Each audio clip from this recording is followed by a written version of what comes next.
Hello Fiction Sheiks, welcome back to the channel. I am Joanna. This is another 642 Tiny Things to Draw update, starting off with a gummy bear. I did use acrylic paint pens for this one, however I am treating them with watercolor by using a wet brush to smear out the paint. And I'm enjoying this on a scrap sheet of paper because the paper in the book had some marks that I couldn't erase. I filled in my base color first with a light blue and then filled in the highlights with a minty blue kind of color, and for shadows I added a bit of darker blue. This came out very smeary, but I do think it gave me somewhat of a translucent look, so I'm happy with it. Next up we have a dash of paprika. However, I thought literal red dots on a blank page would not read like paprika. So I thought, alright, I need paprika on something. And my first thought was deviled eggs, because that is a pretty obvious paprika type of dish. So, yeah, here I am drawing the deviled eggs. Right now I'm adding in shadows with graphite. The coloring is done with watercolor. And now I'm outlining with a random black pen. Usually I outline in Micron, but I wanted some variety. For the paprika itself, I used a sponge to get that dusty texture and lightly dabbed on paprika color with watercolors, of course. And now for those bigger dots, I used the brush pen. Here it is finished. I think it came out pretty good. And now we have black-eyed peas. I drew some peas and a piece of the plant in the background, and this entire thing I used a new set of Papermate pens.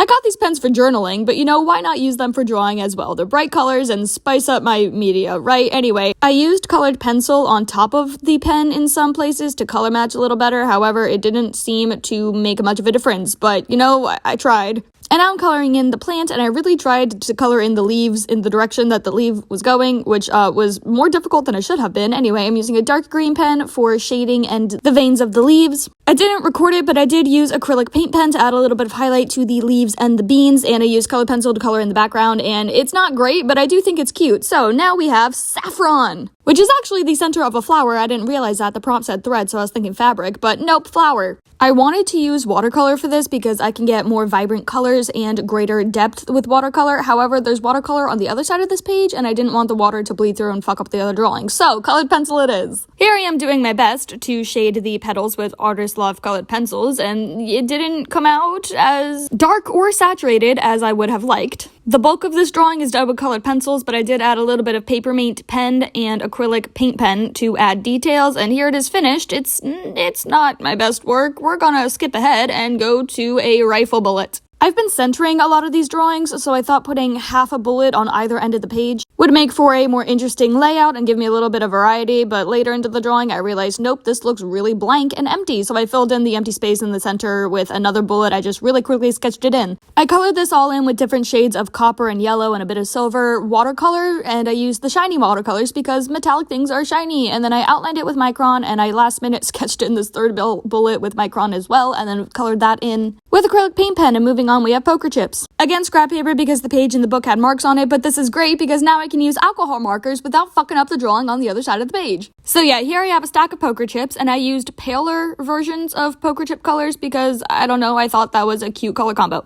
I added gray for a little bit of shading, and then to spice up this drawing a smidgens, I outlined and added some scribbles with those vibrant Papermate pens, and here it is finished. Alongside with the finished bullet painting, I think both of these came out pretty cute. Here we have Watermark. I took this very literally by adding a swish of a few shades of blue in watercolor paint, adding some watercolor speckles by flicking watercolor off the brush, and then I outlined a few of the edges with a blue Papermate pen. Literal Watermark. And now we have a Cocoon. This is a Eurotodie caterpillar cocoon. I don't know if I said that right, but these guys are really flippin' cool. Instead of having a webbing sleeping bag that most people would think of when they hear cocoon, these guys make a orange net that their body loosely sits inside. It is very alien looking. Anyway, I filled in the bug body with graphite and then colored in the background with colored pencil. I gave it a blurry green background so it can be hanging in the plant somewhere. Then for the cocoon net itself, I drew that in with an orange Papermate pen because their nets are neon and these pens have great vibrancy. Also, I added brown colored pencil over the graphite body to make that body blend in with the rest of the drawing a little bit better because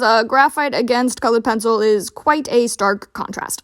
Anyway, here's both of those finished doodles, and I like them. Next up, we have sequins. I used a can tab to make semi-perfect circles. I held one hole, put my pencil in the other hole, and then there you go, you have a spinny thing. Anyway, I added base shading with graphite and then colored pencil to color in everything, and I made it so colored sequins will not be touching other sequins of the same color. And that was mostly to balance out the page. After everything was colored, I used glitter gel pens by the brand Grabie to outline everything and also color in the highlighted side of the sequin because, you know what, sequins are shiny, colored pencils are not, but glitter gel pens sure are. I filled in the background with black for contrast, and you know what? These came out a little wonky, but I still think they're cute. Next up, we have snake scales. The reference photo I was using for this, it was black or gray snake scales with a rainbow sheen or shine. It kind of looked like an oil spill. So to mimic that, I colored in the scales with graphite first, added in all of the shading, and used an eraser to bring out some highlights. And when I was done and happy with that, I came back with shiny acrylic paint pens. I used a blue and a purple, and I added down some paint and then blotted it out with my finger. Then I added reddish brown colored pencil in the center of the scales, because when I was looking at the reference photo, I was like,